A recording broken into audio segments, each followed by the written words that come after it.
The river had risen like a living thing, swollen with rain that battered the prairie until it seemed the land itself would drown. Lightning cracked over the horizon, showing the water's surface, a restless churn of froth and driftwood, before darkness folded back in, thunder muttering its threat. Jed Carter rode with his hat pulled low, oilskin coat plastered to his frame, reins tight in calloused hands. His horse's breath came sharp and fast, hooves splashing mud from the flooded trail, yet Jed pressed on. Nights like this dragged up memories he had tried to bury, but never could. Nights when the water had swallowed more than earth. Through the storm's din, a cry rose thin but piercing, different from the howl of wind or beast. He drew his horse up, straining against the pounding rain. There it was again, ragged, desperate. He turned toward the sound, guiding the animal closer to the swollen river. The ground shook beneath them as torrents chewed away the bank. And there, caught in the river's clutch, was a woman no more than 22. Her pale dress whipped by the current, arms locked around a small bundle. Her face, streaked with mud and terror, lifted just long enough to see him. "I leave my daughter in your care. Please protect her," she screamed, her voice breaking against the roar. The words struck him harder than any thunderclap. For a moment he could not move. The storm blurred into memory. Another river, another face, a boy's hand slipping from his grasp. Jed's jaw tightened. He tore free from the past with a growl and spurred his horse forward, splashing into the current. The horse balked, nostrils flaring, but Jed pressed steady with knees and voice. "Easy, Duke. Easy." He loosened the lasso from his saddle horn, coiling it with practiced hands though the rain slicked his fingers. The woman was being dragged downstream, her strength ebbing as the river clawed at her. The child wailed, a thin, terrified cry nearly swallowed by water. Jed stood in his stirrups, eyes narrowed against the sheets of rain. He cast the rope. It arced true, landing across the woman's chest. "Hold on!" he roared, his voice cutting through the chaos like steel. She clutched it, her knuckles white, the other arm still clutching the child. Jed braced, feeling the pull against his shoulders, the river fighting to claim what it already held. His muscles screamed, but he would not release. Slowly, painfully, he reined his horse back, each step a battle. The current tore at them all, cold enough to numb bone, but Jed kept steady, the rope taut between them. He fixed his gaze on the woman, on the desperate determination in her eyes, and something inside him hardened into vow. "I'll save you both," he said, though the wind nearly stole the words. At last, horse and rider dragged her clear of the current, onto the sucking mud of the bank. Jed leapt down, boots sinking deep, and hauled her the rest of the way by sheer force, collapsing beside her. She coughed river water, gasping, clinging still to the child wrapped in sodden cloth. The baby was silent. Too silent. Jed's chest clenched. He dropped to his knees, pried the bundle from her arms. She tried to protest, weakly reaching, but he pressed his ear to the child's chest. No sound. No breath. His vision tunneled, memories clawing again. His brother's lips blue, his own hands useless. Not again. Not again. "Breathe," he muttered, voice shaking as he turned the infant, coaxing the water free. "Come on, little one. Don't quit now." He rubbed her back with rough, careful circles, pressed his mouth to hers, gave her air, gave her hope. For a long moment, only the storm answered. Then, faintly, a cough, then a wail, shrill and alive. Relief broke over him like dawn. He sagged back, chest heaving, and looked at the woman. Tears had carved rivers down her face, but her eyes lit with something fierce as the baby's cries rose above the thunder. She gathered the child to her chest, rocking, whispering prayers he could not hear. Jed sat back in the mud, drenched and trembling, staring at the rope still looped around his wrist.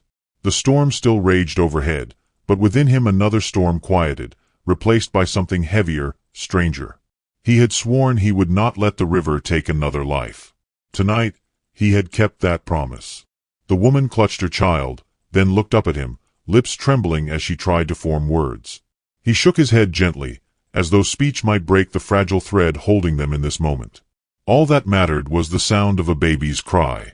A memory surfaced unbidden, his preacher back home, voice echoing in the clapboard church, The Lord shall preserve thy going out and thy coming in from this time forth, and even for evermore. The words had once felt empty. Tonight, they clung to him like a lifeline. The rain slowed, though thunder still rumbled far off. Jed rose, extending a hand to the woman. She took it with trembling fingers, allowing him to steady her to her feet. The baby whimpered, then settled against her shoulder. They stood there, 3 figures against the vast fury of the frontier night, bound by chance and rope, by storm and vow. Jed looked toward the dark trail leading away from the river, the weight of a choice heavy in his chest. Behind them, the water surged on, restless and unforgiving. Ahead lay unknown miles, unknown reckonings. He tightened his grip on the rope still in his hand, eyes fixed on the horizon, and wondered if the storm had truly ended, or only just begun. The night swallowed them whole as they left the river behind, the trail a ribbon of mud beneath Jed Carter's boots and his horse's weary hooves. He kept the lasso looped across his chest, as though the rope still tethered the 3 of them together. The storm had quieted to a drizzle, but the prairie was slick, each step heavy. The woman's arms clung fiercely to her child, her steps stumbling, yet she pressed on with a stubbornness that caught his eye. She would fall before she let go of that baby. Jed scanned the dark ahead. He knew these lands, knew the hollow places where cabins once stood before fire or neglect had hollowed them further. One such ruin stood a mile east, a trapper's place left to rot when beaver grew scarce. Its roof leaned, its windows were empty sockets, but 4 walls and a fireplace meant shelter. He guided her that way, speaking little, only offering his arm when the ground grew treacherous. She refused at first, pride flashing even in her exhaustion, but when her knees buckled, she let his strength steady her. The cabin crouched against the tree lean like a wounded beast, its roof sagging beneath wet moss. Jed pushed the door open with his shoulder, wood groaning, and the smell of ash drifted out. Once, a family had eaten by this hearth. Now, char marked the walls, the memory of a fire long dead. Still, he coaxed flame from his flint, small sparks catching on dry shavings he carried in his pack. Soon, a fragile fire crackled, painting their faces in uneven light. She sat close, rocking the child, her wet hair clinging in strands to her cheeks. The baby fussed, coughing weakly, then fell into exhausted sleep against her chest. Jed watched in silence, drying his coat by the flames. The storm had hollowed his strength, but her presence hollowed something else, a weight in his chest he'd carried too long. At length, her eyes met his. "My name is Miriam," she whispered, voice hoarse. "Miriam Hale."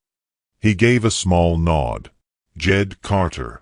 He offered nothing more. She pressed her cheek to her child's hair, her gaze distant. "I had a husband once. Gone near a year now. Drowned in a flood, same river that near took me tonight. Left me debts I couldn't pay. Folks said the Lord cursed us. When they found no coin, they turned their eyes on me and my girl." She shook her head, jaw tightening. "We had no place left but the road." Jed listened, jaw working as if her words pressed against his own silence. He had no scripture to hand her, no polished comfort. But he knew the sting of watching water steal life, knew the cut of blame whispered in backrooms. Miriam brushed the baby's cheek with one finger, her lips trembling. "I won't ask charity. Come dawn, we'll move on." Jed's eyes lingered on the fragile child curled against her breast, on the way the baby's fist clutched her mother's threadbare dress. His voice came low, rough. "Ain't no burden keepin' folk alive." The fire popped, filling the silence. Miriam's chin lifted slightly, defiance sparking in her eyes. "That's not what the world taught me." Jed leaned forward, resting his elbows on his knees, staring into the flames as though answers might flicker there. "World's meaner than it has right to be. But mean don't make it right." He remembered his father's voice, rough with dust and whiskey, yet steady when teaching him the worth of a man. A man don't measure worth by the land he owns, but by who he keeps alive come winter. Miriam turned her face toward the fire, her lashes shadowing her cheeks. She said nothing, but her silence was softer now, less a wall than a wound left open. The baby stirred, eyes fluttering half awake, and her small hand reached blindly. Jed hesitated, then extended one finger. The child's tiny fist closed around it, fierce in its innocence. He felt her pulse, fragile yet insistent, and something tightened in his throat. Miriam watched, her expression unreadable, though a faint tremor crossed her lips as if she might weep or smile. He could not tell which. The fire warmed the small room, but shadows clung to the corners, reminding him that safety was always borrowed, never owned. Wolves howled somewhere in the timber, their cries long and mournful, as if echoing the sorrows of every lost soul who had passed this way. Miriam shivered and drew her child closer. Jed reached for his rifle, setting it across his lap, eyes scanning the gaps in the walls. Hours bled away into the hiss of rain on the roof. The fire burned lower, and Miriam's head sagged at last, exhaustion dragging her into uneasy sleep with the baby nestled against her. Jed remained upright, silent sentinel, the rifle steady across his knees. He studied their faces in the firelight, the innocence of the child, the bruised beauty of the mother, and wondered what force had pulled them across his path. The rope still coiled at his side felt heavier than it should, as though it carried more than the weight of hemp. He had thrown it to save a drowning woman and her babe, but perhaps it had looped back around him too, binding him to something he had not sought, yet could not walk from. Outside, the storm finally passed, leaving the night hushed, waiting. Jed shifted his gaze to the door where shadows stretched long, as though something unseen pressed just beyond it. He tightened his grip on the rifle, listening. In the quiet, he realized, the river had not finished with them yet. By morning, the storm had passed, leaving the land washed raw and silent. Mist clung low over the grass, curling between wagon ruts that led toward the town crouched miles ahead. Jed Carter saddled Duke, the rope coiled tight on his saddle horn, and glanced at the woman and child. Miriam's dress still bore the stains of river mud, her hair a tangle, her cheeks hollowed by weariness. Yet her eyes held that same stubborn fire he had seen at the riverbank, as if daring the world to deny her place in it. She rode behind him, the baby pressed close to her chest, the three of them moving like exiles bound together by necessity. The town rose slowly out of the prairie, lean shacks, a few stone buildings, smoke curling from chimneys. Its streets were rutted dirt, lined with horses tied outside saloons and stores. Children darted barefoot across the road, their laughter quick to vanish when strangers appeared. Jed felt eyes on them before boots hit the ground. Folks here had long memories and short kindness for outsiders. They walked into the general store, the bell above the door jangling. The air smelled of dried beans and lamp oil. Behind the counter stood a man with a sharp nose and a voice clipped by suspicion. His gaze fixed on Miriam, lingering too long, then shifted to Jed with equal distrust. "What you after?" he asked, words flat as dust. "Flour, salt, cloth for the child," Jed answered, his voice even, coins ready in his hand. The man's eyes narrowed, his lip curling. "No place here for cast-offs and strays." Miriam stiffened, her knuckles white on the baby's blanket. Shame painted her cheeks, though she lifted her chin in quiet defiance. Jed set the coins down hard enough the counter rattled. His stare did the rest. Silence filled the room, brittle and thick, until the shopkeeper finally reached for the goods with a mutter. The baby whimpered, then let out a soft coo. The sound, fragile and unashamed, cut through the tension like light through smoke. Jed glanced down and, for the first time in too many years, felt a smile tug unbidden at the corner of his mouth. Miriam saw it and blinked, as though startled by the gentleness hidden beneath his weathered face. Outside, the sun had burned through the mist, laying bare every crack in the dusty street. A ranch hand, drunk already though morning was young, staggered from the saloon. His boots splashed mud as he lurched toward them, eyes narrowing on Miriam. He smelled of whiskey and bitterness, and his words slurred with venom. "Well now," he sneered, seizing her arm. "Looks like the widow found herself a new man quick enough. Ain't that something?" Miriam's breath caught. She tried to twist away, clutching the child tight, but his grip only tightened. Jed's shadow fell over them both. He did not raise his gun, did not bark a threat. He simply took the man's wrist, his grip like iron, his voice quiet but final. "She asked you none. Let go." The ranch hand tried to sneer again, but his bravado faltered under the steady weight of Jed's gaze.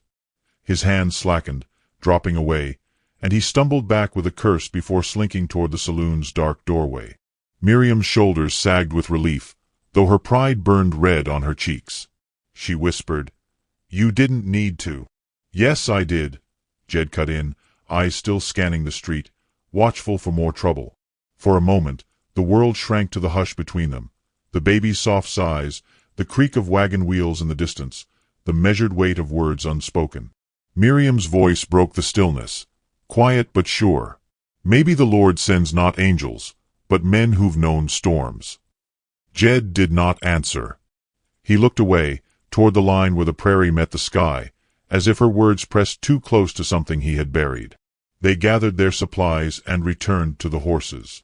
The town stairs followed them, whispers trailing like shadows.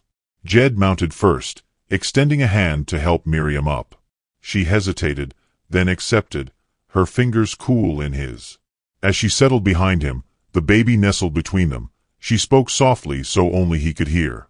"I won't let them shame me, Jed. Not any more." Her words settled heavy in him.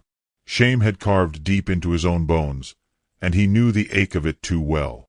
Yet here she was, wounded but unbroken, speaking of defiance with a child in her arms.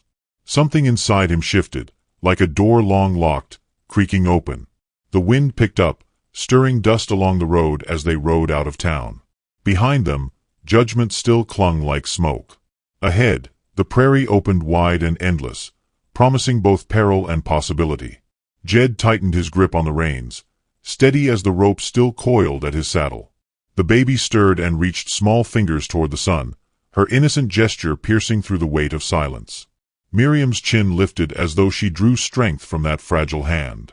Jed's eyes followed the child's reach, and for a fleeting moment, he allowed himself to believe there might be more than storms waiting ahead. But as the horizon spread before them, a darker truth whispered at the edge of thought. Mercy was fragile, and judgment traveled faster than horses.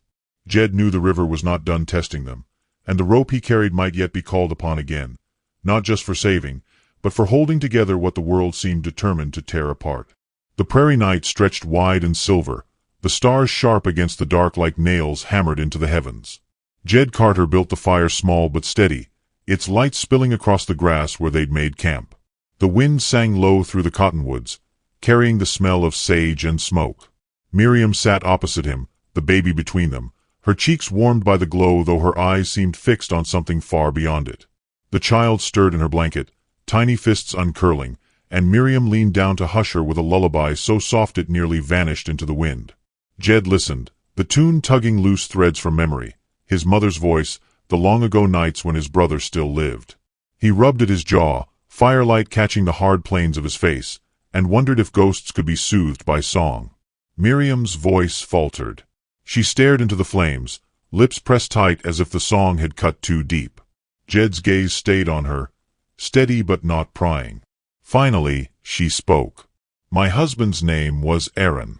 He worked hard enough, but luck never favored him. Took to drinking when the debts piled high. Folks laughed at us, said we didn't belong even before the flood came." Her voice broke. "When the river swelled last spring, it took him in less than a minute. Left me with nothing but bills and this child." Neighbors turned their faces. Some said the girl would have been better off sold than starved. Jed's fingers clenched on his knees. He had seen cruelty take many shapes, but it never sat right hearing it spoken plain. Miriam glanced up, her eyes bright, searching his face as though expecting judgment. He gave none. Only silence, heavy as stone but warm with listening. She drew in a trembling breath. "When I stepped into that river yesterday, part of me thought maybe it'd be easier to let it take us both. But I couldn't. I looked at her, and something in me fought. And then you rode through the storm." Jed's throat tightened. He fed another stick to the fire, sparks flaring. "You fought," he said simply. "That matters more than what near took you." Miriam shook her head, her hands tightening around the child. "I don't want pity, Jed. I only want a chance to stand without shame." His eyes met hers, and for a long breath neither looked away. The flames hissed, and the prairie seemed to hold its breath with them. Jed shifted, the firelight catching the scar along his forearm. His voice came low, like something pulled from deep in the earth. You ain't the only one the river near claimed. Years back, I had a brother. Younger by 4 years. Thought the world was a place of wonder. One day, he slipped in while we were fishing. I froze. Couldn't move, couldn't throw the rope in time. Watched him sink. Been carrying that weight every mile since. His jaw worked. Swore I'd never stand by helpless again. That's why I rode in after you. Couldn't let the water win. The confession hung raw in the night air, the kind a man rarely spoke and never rehearsed. Miriam's lips parted, but no words came. She studied him not with pity but with something softer. Recognition, perhaps, or the quiet grace of knowing sorrow too well. The baby shifted, eyes opening, and reached a small hand toward Jed. He hesitated, then leaned forward, letting her fingers catch in his beard. Miriam laughed quietly. The sound startled out of her like a bird from brush. Jed felt the corner of his mouth twitch, not quite a smile, but close enough to ease the shadows etched in his face. From his coat pocket, he drew a small locket, its brass worn thin. He turned it once in his hand, then held it across the fire to Miriam. My mother's, he said. Empty inside. I kept it though I never knew why. Maybe it ought to hold something worth rememberin'. Her brows drew together as she accepted it, fingers brushing his. Why give this to me? Because you still fight, he answered, eyes on the flames. And that girl deserves more than ashes in her past. The fire burned low, but neither moved to feed it. Their silences grew less sharp, their presence less fragile. Miriam laid the locket against her child's blanket, as though sealing a promise she hadn't yet spoken aloud. Above them, the stars wheeled on, merciless and eternal. Jed tilted his head back, listening to the hush, feeling something shift inside him, like a door cracking open to light he wasn't sure he deserved. Miriam's gaze lingered on him, steady, unafraid, and he realized the night had bound them tighter than rope. Yet beyond the circle of fire, shadows gathered, restless as wolves. The prairie's silence was not peace but pause, as if the land itself waited for the next storm to break. Dawn bled across the prairie in a pale wash of rose and gray, the air sharp with the smell of damp earth. Jed Carter saddled Duke while Miriam fed the fire one last stick, her child drowsing against her shoulder. The night's confession still lingered between them, unspoken yet undeniable. Jed caught himself watching the way her fingers soothed the baby, steady and tender, and for the first time in years, he felt the ache of wanting to belong somewhere. But belonging had never come cheap on the frontier. Hoofbeats reached them before the sun crested the hills. Jed froze, his hand brushing the rifle at his side. Miriam stiffened, clutching the child close, her breath shallow. From the tree line rode 3 men, dust caked on their coats, their eyes sharp as crows circling carrion. Debt collectors, or worse, outlaws paid to finish what misfortune had begun. Well, look here, the one in front called, his voice slick with malice. Aaron Hale left more than unpaid bills. Seems he left behind something worth talking. His gaze slid to Miriam and the baby, and Jed felt heat rise in his chest like fire catching dry grass. Miriam stood, chin high despite the tremor in her hands. We owe you nothing. Leave us. The man laughed, low and cruel. Oh, you owe plenty. And that little one? She'll fetch coin enough to settle it. He nudged his horse forward, eyes glinting. Jed stepped between them, rifle steady though his voice stayed calm. You'll touch neither mother nor child. The outlaw sneered. You gonna stop us, rider? 1 against 3. Jed's jaw tightened. 1's enough. The moment held taut, silence coiled like a snake. Then the leader lunged, spurring his horse toward Miriam. Jed fired once, not to kill but to scatter the horse sideways, sending beast and rider crashing into the mud. The other 2 surged forward. Jed swung the rifle like a club, knocking one back, but the third leapt down, dragging Miriam by the arm. The child screamed, her cry shrill against the chaos. Jed! Miriam gasped, clutching the baby as the outlaw wrenched at her. The struggle shoved them toward the river's edge, water swollen again from last night's rains. Jed's heart slammed in his chest as the outlaw held the baby aloft, laughing. "Maybe the river will take her debt." The words ripped through Jed like a blade. He dropped his rifle, eyes hard as stone, and launched forward. His fists found the outlaw's jaw, sending him sprawling. But in the scramble, the man's boot slipped on the muddy bank, and he tumbled backward into the torrent. For an instant Jed froze. The water roared, carrying the man away, just as it had once stolen his brother. The same helpless dread clawed at him. But this time, his body moved before memory could bind him. He tore the rope from his saddle horn, coiled it once, and cast. The lasso struck true, circling the man's arm. Jed braced his legs, every muscle screaming as the river pulled like a beast unwilling to surrender. Miriam's voice rang out behind him, fierce despite her fear. "Don't let go, Jed." He didn't. Inch by inch, he dragged the man from the current, mud sucking at his boots, river spray stinging his eyes. At last the outlaw collapsed onto the bank, coughing and gasping, the fight drained clean out of him. Jed stood over him, chest heaving, rope still tight in his grip. He could have left him, could have let the river settle old debts. Instead, he released the rope and stepped back. The man stared up at him, shaken by mercy he hadn't earned. Slowly, without a word, he staggered to his horse. The other outlaws followed, shame heavy on their faces. Soon their hoofbeats faded into the distance, leaving only the river's restless song. Miriam sank to her knees, clutching her daughter, tears streaming freely now. Jed turned, his eyes meeting hers, and in them he saw not fear but gratitude fierce enough to undo him. She whispered, voice trembling, "You saved more than us tonight." Jed looked at his hands, raw and bleeding, then back at the child whose cries had softened to hiccups. A strange peace settled in him, heavier than sorrow, lighter than guilt. He had faced the river and not failed. The morning sun broke full over the horizon, gilding the wet earth in light. Jed helped Miriam to her feet, steadying her with a touch that lingered. Together they walked back to the cabin, where the fire's smoke curled like a promise into the sky. Later, they sat at the rough-hewn table, sharing bread Jed had carried from town. Miriam broke off a piece for her child, smiling faintly as the baby's gums gummed it with delight. Jed watched the simple act, a warmth filling the hollow places inside him. Miriam caught his gaze, her eyes soft though she said nothing. The world outside still judged, storms would still rise, and debts would never fully vanish.